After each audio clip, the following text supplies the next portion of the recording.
Nasaan po ang Diyos nung hindi pa nalilikha ang langit at ang lupa? Ang Diyos ay nasa lahat ng dako. Yan. Kasi ang Diyos natin ay hindi natin yan kayang limitahan na GM. Hindi yan katulad ng tao na kung saan ka naroon, nandun ka lang.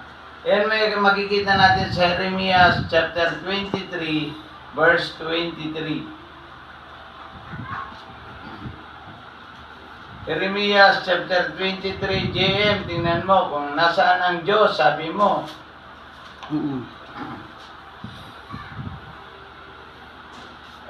Jeremiah chapter 23, verse 23 to 24.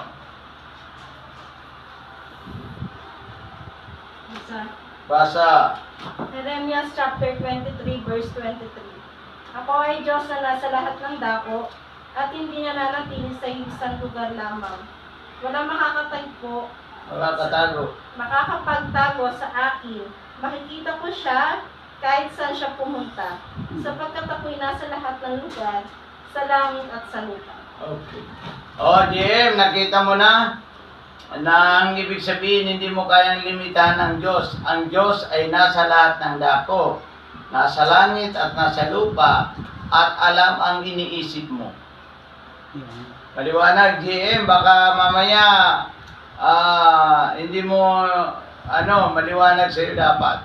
Ang Diyos ay nasa lahat ng dako at hindi kayang limitahan ng tao.